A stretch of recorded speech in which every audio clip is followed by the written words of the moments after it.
Como ustedes saben, y pues algunos ya hemos estado aquí algunos domingos atrás, estamos en esta serie que estamos hablando acerca de los milagros de Jesús, ¿no?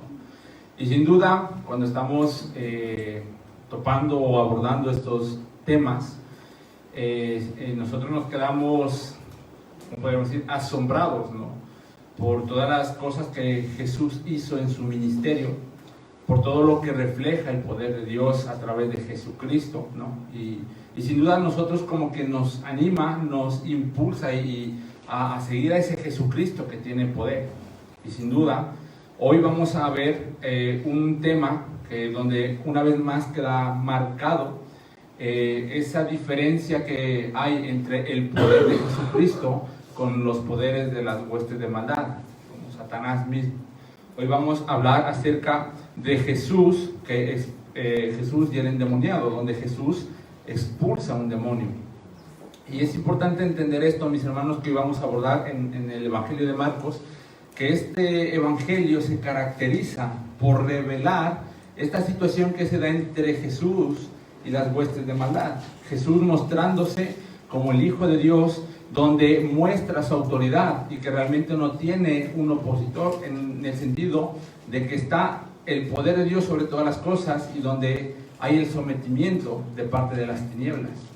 Es una situación que muchas veces cuando leemos el Evangelio de Marcos como que se nos pasa por alto, pero hay que entender eso, que Jesucristo, al usar esta serie de acontecimientos donde tiene encuentros con la presencia de los endemoniados, donde está la presencia de Satanás mismo, vemos que Jesús tiene autoridad, Jesús tiene el poder y podemos ver el sometimiento de parte de Satanás. Entonces es importante entender eso. Ahora vamos a ver este episodio donde vemos a Jesús y el endemoniado, donde realmente Jesús está empezando su ministerio. Es un acontecimiento que se da después de que Jesús fue tentado en el desierto. Recuerden que viene este episodio donde tenemos el bautismo de Jesús y luego Jesús fue llevado por el Espíritu Santo al desierto y ahí tuvo la tentación de parte de Satanás. Y aquí Jesucristo ya empieza a hacer su ministerio, a convocar a quienes van a ser sus discípulos, y aquí en ese escenario están 4 de los 12, que está Pedro, Simón Pedro, está Andrés, está Juan, está Jacobo, los hijos de Zebedeo. Entonces aquí estamos en este escenario y vamos a leer lo que nos dice Marcos 1, 21 al 28.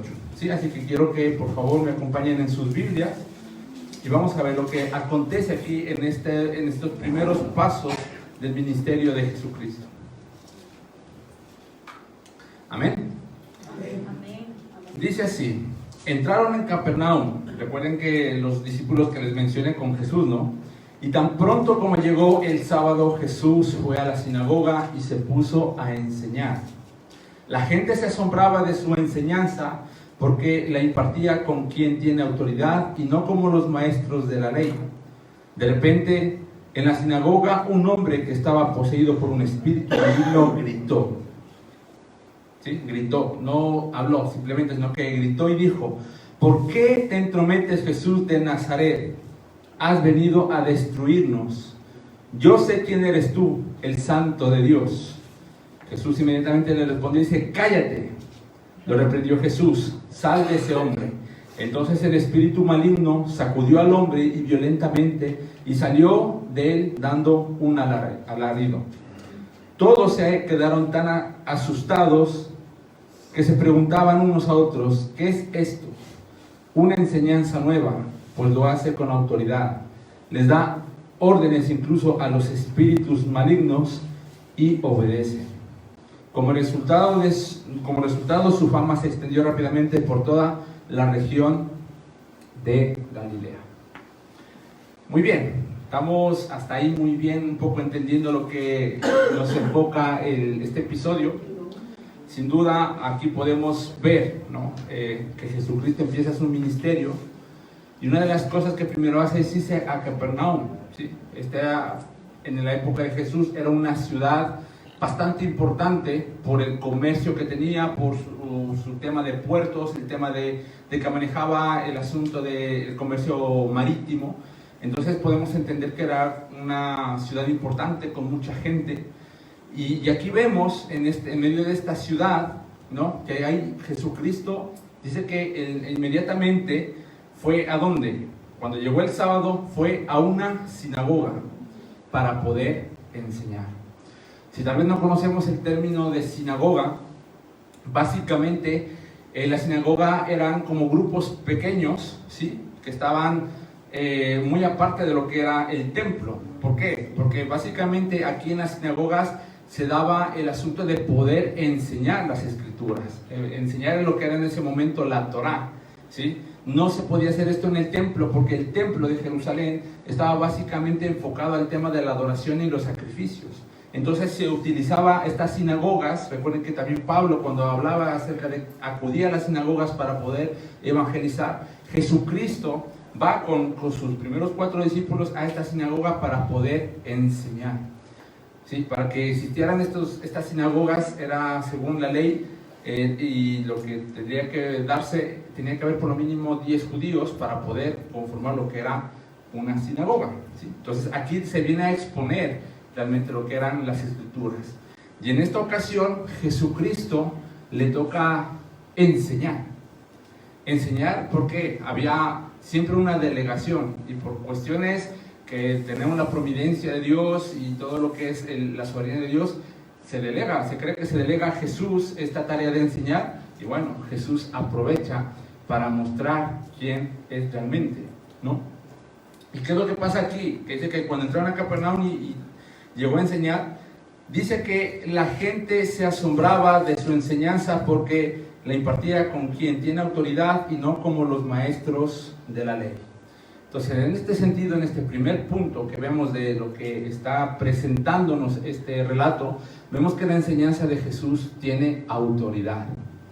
Primero, vemos que esta enseñanza de Jesús, sin duda, es una enseñanza muy diferente a la enseñanza tradicional que se estaba dando en ese momento por los escribas, ¿sí?, por los rabinos, ¿sí?, básicamente los fariseos. Sí, esto, como les digo, era una tradición que se venía dando desde la época de Babilonia. Incluso se cree que Esdras y Nehemías eran los primeros escribas que enseñaban la ley, ¿sí? Entonces, pero aquí vemos que Jesucristo empieza a enseñar, pero lo hace de una manera diferente. Y eso es lo que hace que las personas que estén en ese lugar se asombren, ¿sí? Y dice que esta enseñanza que impartía era una enseñanza que traía autoridad, dice que traía poder, que era una enseñanza muy diferente a los maestros de la ley. ¿Y saben por qué?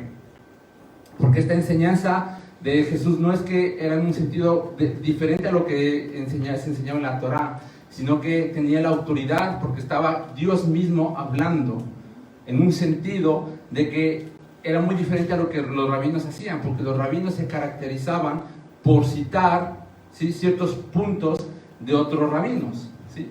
Es como que en nuestro contexto nosotros a lo mejor estamos citando los pensamientos teológicos y bíblicos de otros personajes que estudian la palabra de Dios, ¿sí? En un sentido daban fuerza a ese hecho, o sea que básicamente los rabinos tenían enseñanzas y opiniones dogmáticas donde citaban los puntos de otros rabinos.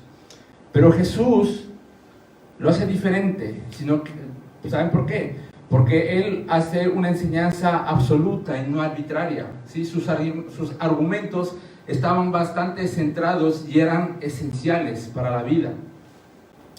Marcos realmente no nos muestra aquí qué es lo que habló Jesús, no nos da el relato, ¿verdad? Pero a la luz de todos los evangelios donde se describe los relatos de Jesús, en su mayoría, tenemos aquí Mateo, Marcos, Lucas, Juan, vemos que realmente las enseñanzas de Jesús muestran autoridad, muestran poder. Y no solo fue ese poder para la época, sino que es un poder, una autoridad que tiene la palabra de Jesús hasta el tiempo de hoy, y lo seguirá teniendo hasta cuando Él tenga que venir por segunda vez. Así que, mis hermanos, la enseñanza de Jesús realmente es una enseñanza que impactaba, y es una enseñanza que sigue impactando, por todo lo que hizo Jesucristo a lo largo de su ministerio. Y eso es algo que a nosotros nos debe motivar cuando buscamos la palabra de Jesús, buscamos la enseñanza de Jesucristo, buscamos la palabra de Dios en todo lo que es la Biblia. Porque miren, si ustedes pueden ir rápidamente a Hechos 1:1, miren lo que nos dice aquí el texto.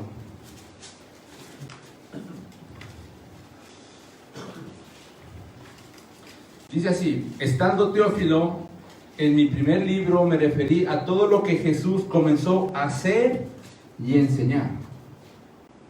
¿Qué cosas hay ahí? No solo estaba enseñando Jesús, sino que empezó a hacer. Se dan cuenta que las dos acciones, estos dos verbos van sumamente juntos. Como les decía, los fariseos repetían ciertos puntos de vista. Tenían mucho conocimiento de la ley y de la Torá y la citaban. ¿Pero qué les faltaba? La obra. Les faltaba hacer. Y Jesucristo en este escenario muestra lo diferente que era. ¿Por qué? Porque Él a lo largo de su ministerio mostró que también hacía lo que estaba enseñando. Y cuando estamos hablando de esta palabra, de la enseñanza de Jesús que tiene autoridad, como les digo, mis hermanos, es la misma enseñanza que hoy en la actualidad, cuando nosotros iniciamos un proceso de evangelización, un proceso de discipulado, un proceso de estar en comunión entre hermanos, es esa misma palabra que tiene autoridad para que también nosotros la hagamos. ¿Sí me entienden? Ahí está la diferencia. Porque en caso contrario, si Jesucristo no hubiese marcado esa diferencia, nosotros seguiríamos siendo tal vez como esos rabinos donde prácticamente entramos en una burbuja de religiosidad. Y eso es algo que nosotros, mis hermanos, debemos tener mucho cuidado. ¿Sí? Porque si bien la palabra de Dios está aquí, no solo debe repetírsela. ¿Sí? A mí, por ejemplo, yo les menciono algo, ¿no?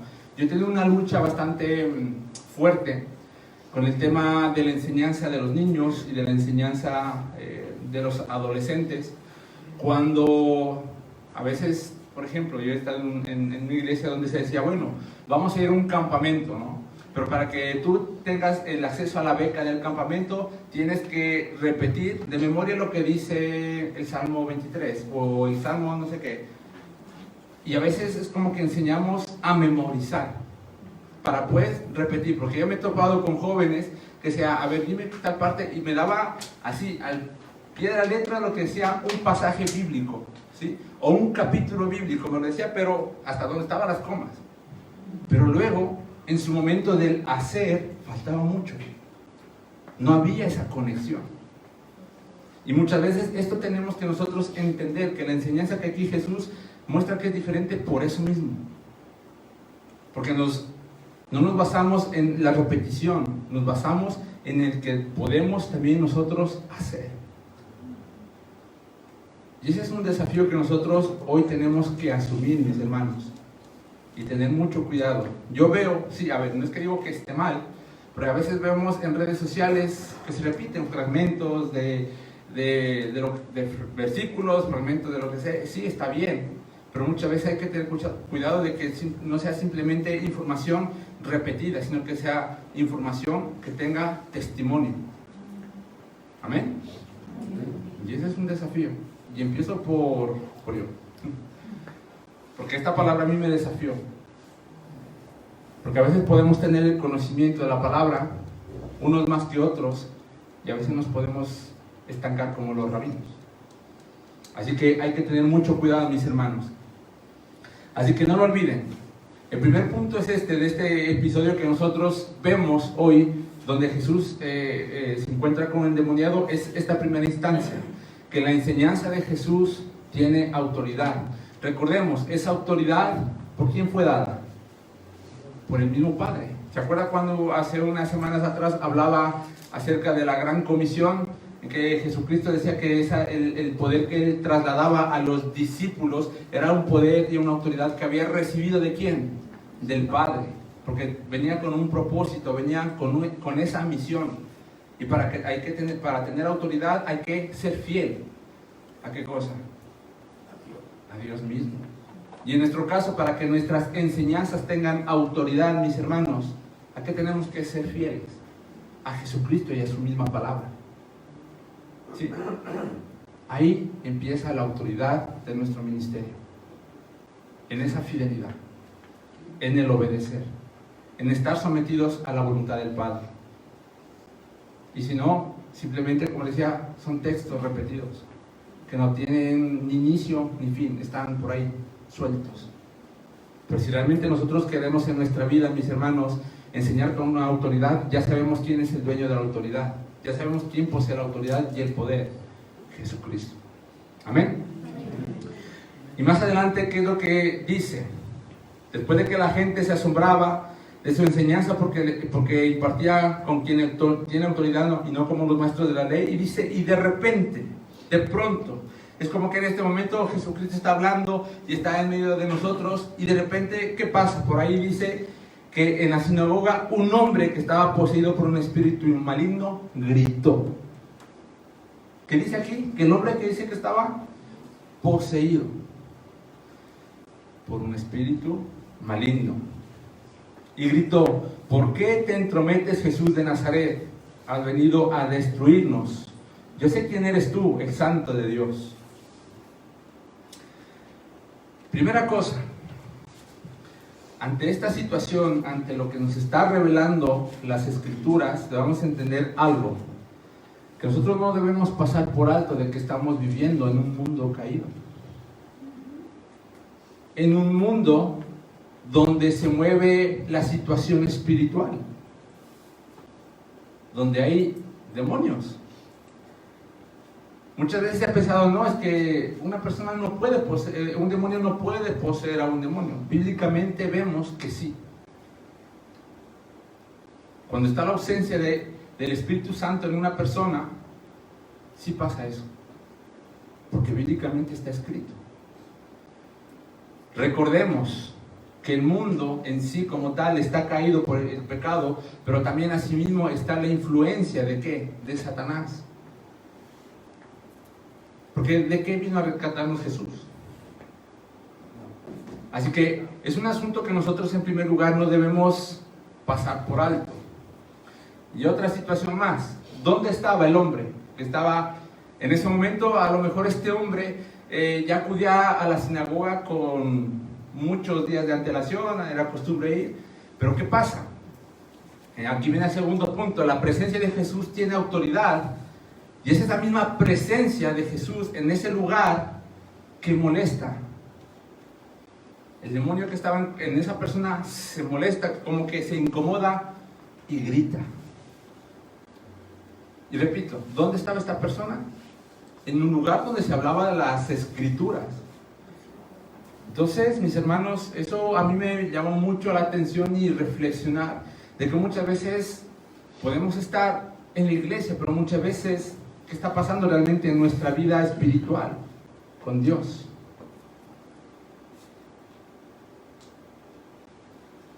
Y aquí no es que vemos que este era un espacio santo donde no entraban los demonios. Ahí está, una persona que estaba poseída. Pero cuando está la presencia de Jesús aquí, es como que se incomoda.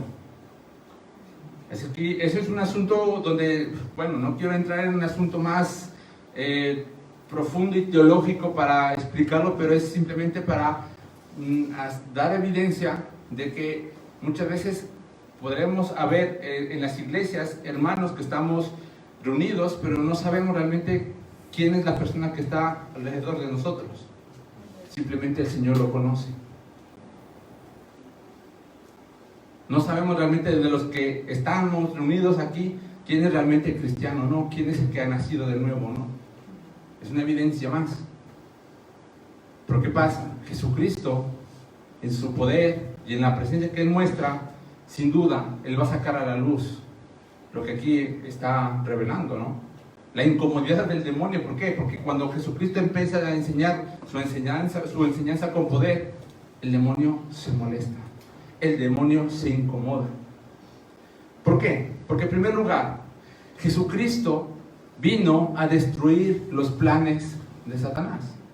¿Cuál es el deseo de Satanás? Alguna vez ustedes se preguntan, y no quiero darle tanta importancia a lo que quiere Satanás, pero hay que tener claro. Satanás quiere que todos nos perdamos. Satanás quiere que siempre nos alejemos de Dios. ¿De aquí qué pasa? El hombre dice que gritó, y lo primero que dijo, ¿qué es? ¿Por qué te entrometes, Jesús de Nazaret? ¿Se dan cuenta? Lo está diciendo, pero ¿por qué vienes a dañar mi plan? Yo ya sé qué es lo que tengo que hacer con esta gente incrédula. En ese momento. ¿Por qué te entrometes? Pero recordemos que el nombre de Jesús significa Salvador. Yeshua viene de salvación. Jesús es nuestro Salvador. Vino a rescatarnos a través de lo que posteriormente hizo en la cruz. Y aquí queda demostrado una vez más que Jesús destruye los planes del enemigo. Los destruye. Y si nosotros, mis hermanos, hemos nacido de nuevo, o tenemos, mejor dicho, la convicción de que Jesucristo es nuestro Salvador y está presente en nuestras vidas, entonces no tenemos que preocuparnos por lo que el diablo quiera hacer. Porque aquí estamos viendo que más adelante Jesús es el que siempre va a vencer. No tiene oposición. ¿Por qué? Porque simplemente, como les decía, Él va a dar la orden y el diablo o los demonios se someten. ¿Por qué? Porque Jesucristo aplaca el poder del maligno y lo elimina. Dice, has venido a destruirnos. Yo sé quién eres tú, el Santo de Dios. ¿Qué pasa aquí? ¿Qué dice el demonio? Has venido a destruirnos. Ellos son conscientes, incluso tienen el conocimiento necesario de lo que va a pasar a futuro, que Jesucristo va a vencer. En esa promesa dada de que dijo Jesucristo que va a venir por segunda vez vestido en gloria y vendrá el juicio. ¿El juicio para quién? Para los que han creído o no han creído, y con ellos también están ellos, los demonios. Es algo que también cuando leemos el relato de Judas está ahí. El juicio de Dios. Y los demonios ya sabían en ese momento, porque saben que van a ser destruidos. Y cuando Jesucristo en su muerte dice que bajó al Hades y le arrebató las llaves, ¿no es cierto?, del Hades, y resucitó con el poder de Dios, estaba demostrado de que Jesucristo venció a la muerte, de que Jesucristo venció a Satanás. Entonces, mis hermanos, esa es una convicción muy fuerte en nuestras vidas, de que Jesús aplaca el poder del maligno y lo elimina. Y si nuestras vidas están sometidas a Jesucristo, Satanás no tiene poder alguno sobre nosotros. ¿Por qué? Cuando nosotros hemos aceptado a Jesús como Señor y Salvador, dice que hemos sido sellados ¿por quién? Por el Espíritu Santo. De una manera de garantía de que somos salvos, de que en nosotros mora el Espíritu Santo ya. Y no puede haber ningún ataque. ¿Que habrá tentaciones? Eso no lo descarto. Las habrá. Habrá tentaciones, porque Jesucristo, acuérdense, anteriormente en el desierto fue tentado por el mismo Satanás. Pero eso no significa que podía ser algo más en contra de Jesús. Lo mismo pasa con nosotros. Nosotros vamos a pasar tentaciones por parte del enemigo, porque estamos viviendo en un mundo caído, les repito. Si no salgamos y veamos las cosas que hay afuera, las cosas que a veces nos quieren llamar la atención, las cosas que nos jalan. Mira, es como que yo también quisiera hacer eso, pero momento, hay que pensarlo, porque ya no es como antes nuestra vida, que simplemente seguíamos el sistema y disfrutábamos de dar placer a la carne, a nuestro cuerpo. Esto que hoy entendemos que tenemos que darle la gloria a Dios. Amén. Y una cosa más, mis hermanos, aquí también se revela un asunto de doctrina, un asunto de la buena teología, ¿no? La buena doctrina. Estos demonios tenían buena doctrina, ¿saben?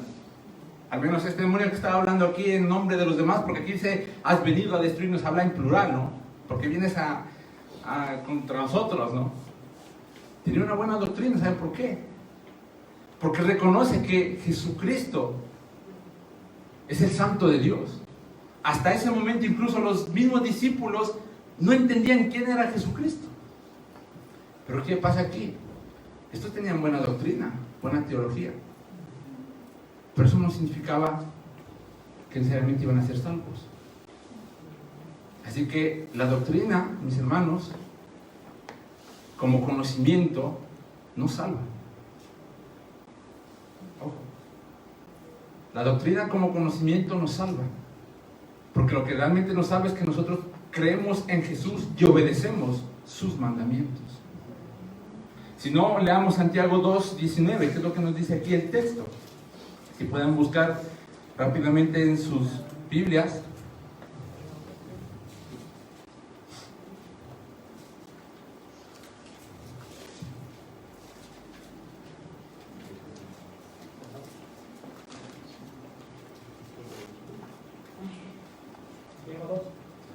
Sí, Santiago, por favor, Santiago 2:19, perdón.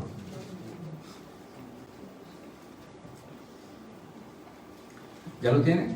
No, tú que estás ahí, ¿puedes dar lectura, por favor? Tú crees que Dios es uno, hacer bien, también los demonios creen y tiemblan. Ojo, también los demonios creen y tiemblan. Eso lo dice en Santiago. Así que no basta simplemente con creer, basta con el hacer, mis hermanos, el obedecer.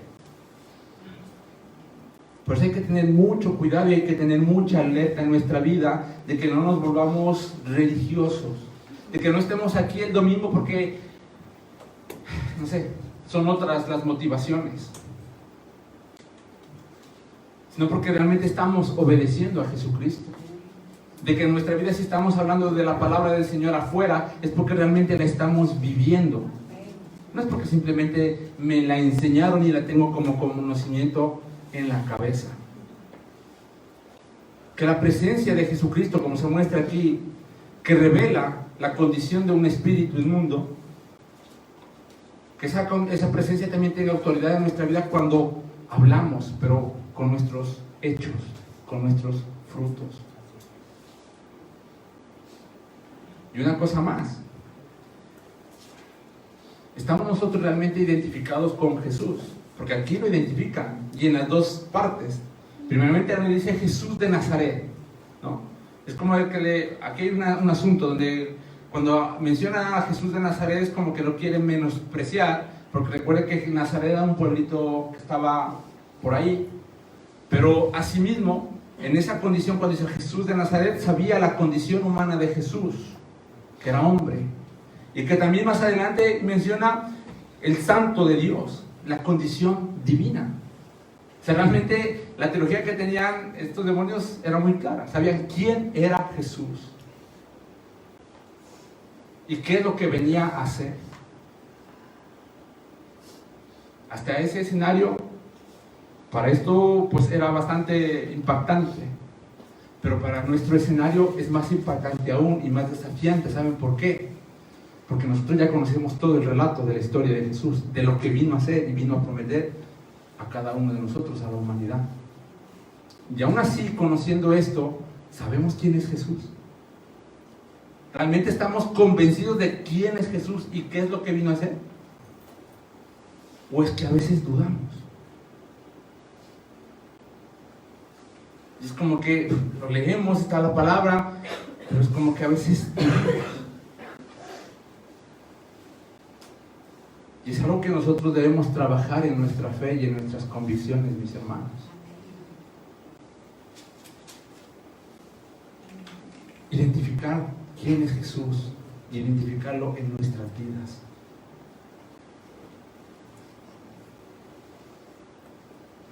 Recuerde esto, la doctrina no salva, sino lo que hacemos con ella, la obediencia, el hacer.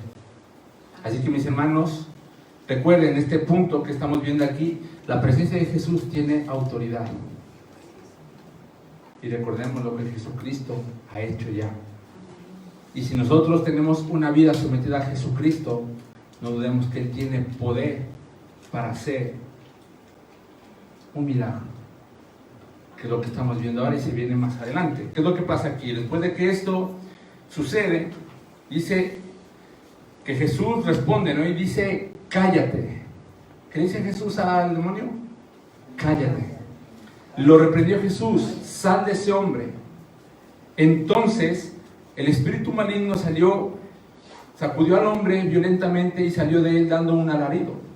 Todos se quedaron tan asustados que se preguntaban unos a otros, ¿qué es esto? Una enseñanza nueva. Nuevamente se vuelve a repetir este asombro, pues los hace con autoridad, les da órdenes incluso a los espíritus malignos y le obedecen.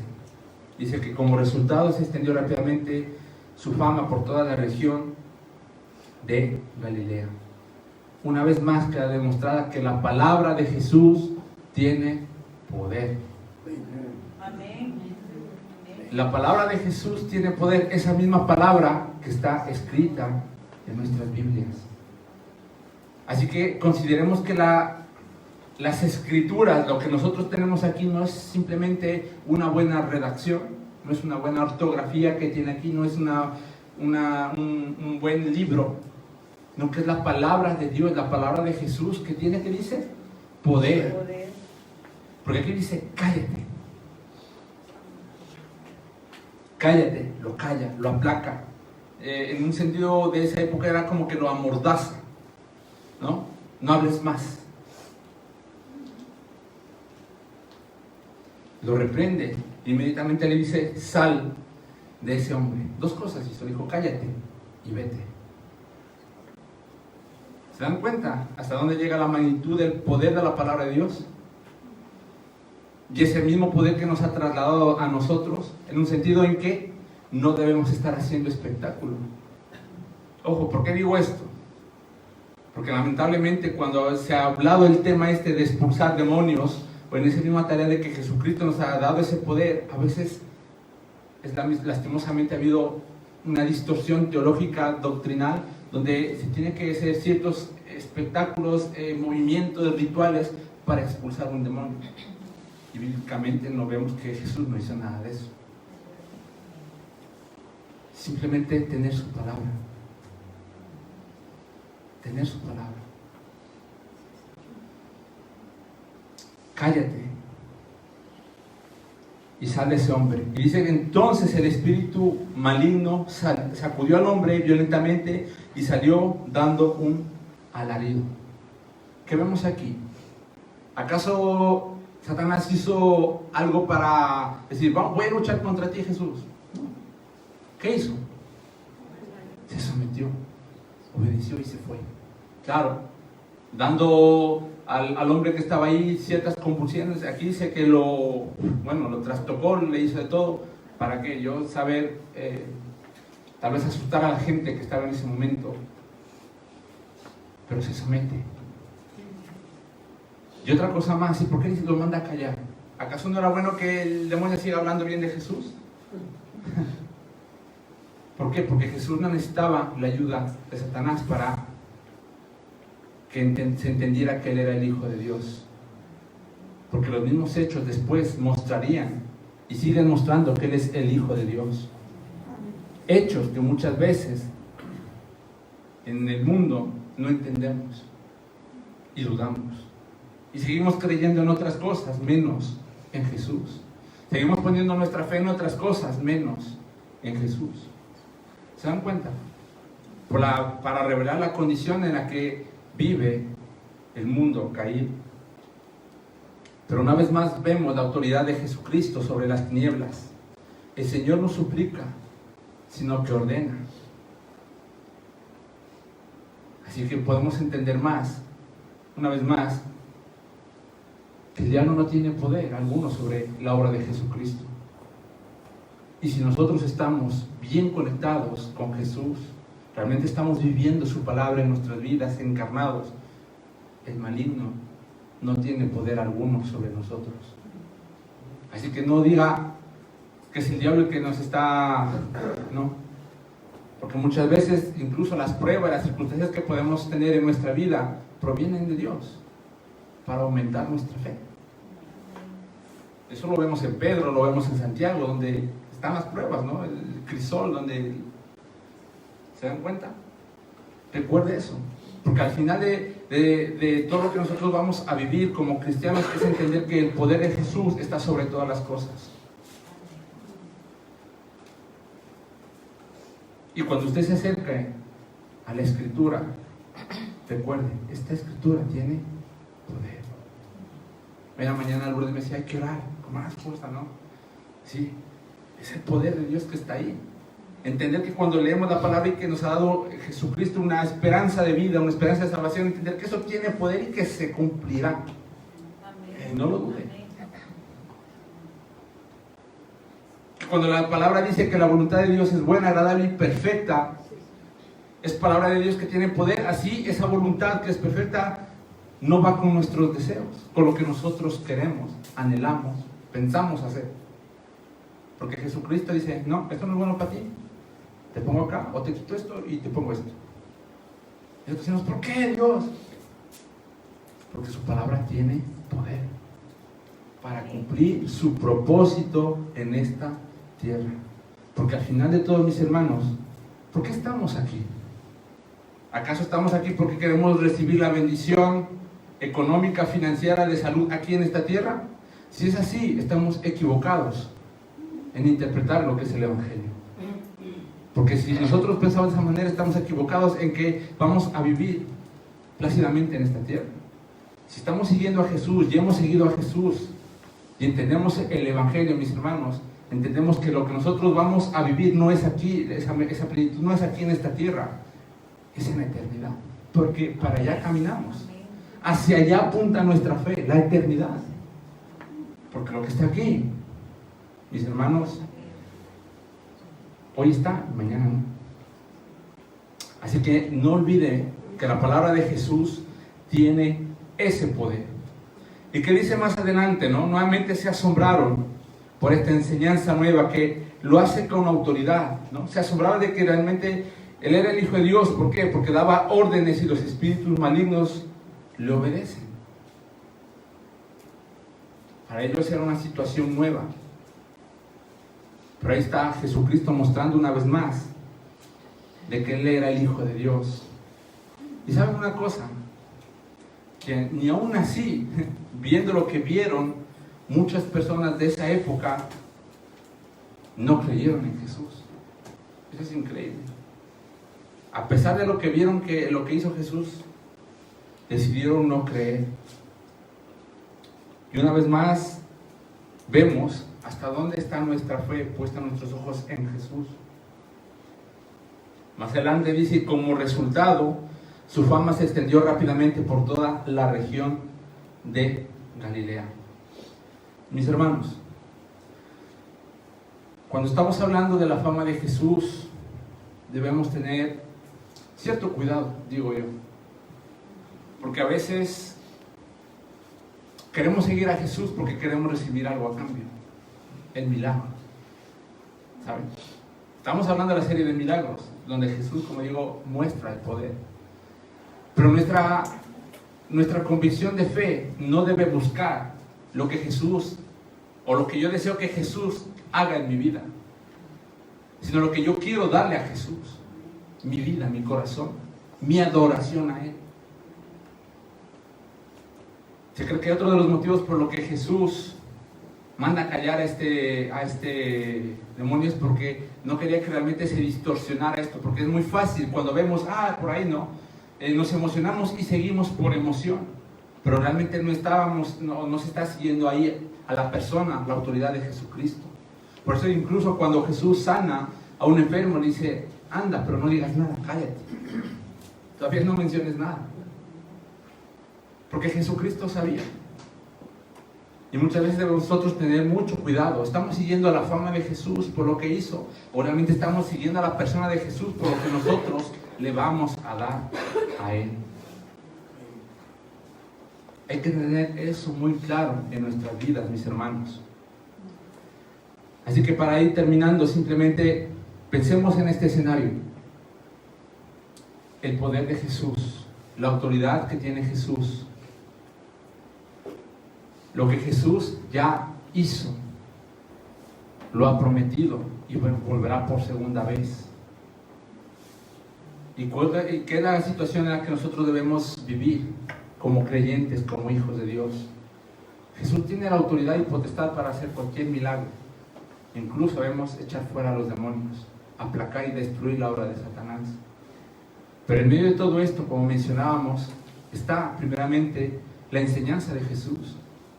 ¿Estamos realmente aprendiendo a vivir esa enseñanza de Jesús? Está la presencia de Jesús. ¿Estamos viviendo la presencia de Jesús? Las palabras de Jesús están impactando, haciendo algo en nuestra vida, este texto. O simplemente repetimos, mandamos el devocional, repetimos un versículo bíblico, o realmente lo que leemos, aprendemos, está tocando nuestra vida, está transformándonos. Porque si no es así, mis hermanos, algo malo está pasando. Como que no estamos entendiendo lo que realmente ser un hijo de Dios, un cristiano, alguien que tiene una fe en Jesús. Porque esto tiene poder. Lo vemos. Y si se vieron estos escenarios, y como digo, Marcos está cargado de estos relatos donde vemos que Jesús tiene este tipo de encuentros, es para mostrar que Él tiene el poder absoluto sobre la creación. Así que, mis hermanos, ánimo. Y sigamos poniendo nuestra esperanza en Jesucristo, porque Él ya venció las tinieblas. Y no nos preocupemos por lo que vaya a pasar, porque Jesús en su soberanía nos sostiene a través de su Espíritu Santo. No tengamos miedo. Jesús ya hizo el milagro en nuestras vidas y nos ha dado salvación, y tenemos al Espíritu Santo en que en su garantía un día estaremos en el cielo. Amén. Vamos a orar.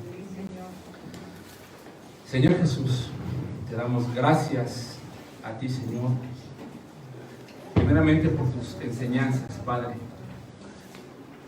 Sabemos que en tu soberanía, en ese control que tú has dado, Señor, y según tu voluntad y el Espíritu Santo, lo que conocemos de ti, Jesús, tus relatos, tus enseñanzas, lo que hiciste en el transcurso del tiempo que estuviste aquí en la tierra, Señor, reconocemos que esas enseñanzas son de poder, que no caducan, que están vigentes en nuestras vidas y que aún nos siguen transformando, nos siguen amoldando, instruyéndonos, Jesús. Y te damos gracias, Padre, porque es una muestra más de lo que hoy vemos aquí en este escenario, de que tú eres el Hijo de Dios, de que vino con un propósito, el morir en una cruz para darnos salvación, para liberarnos de la condena eterna que era la muerte por la obra de Satanás. Gracias, Jesús, por tu presencia en nuestras vidas, porque entendemos que la presencia tuya en nuestras vidas ha traído luz para sacarnos de las tinieblas en las que estábamos, Señor. Gracias te damos porque sin ti, Jesús, seguiríamos en las tinieblas, Padre. Tú eres la luz del mundo, como lo dice tu palabra.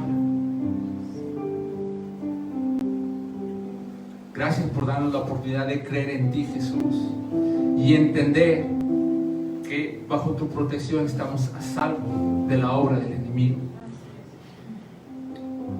Gracias te damos porque también entendemos que si llega la tentación, tú estarás ahí ayudándonos para salir adelante y no pecar, Señor.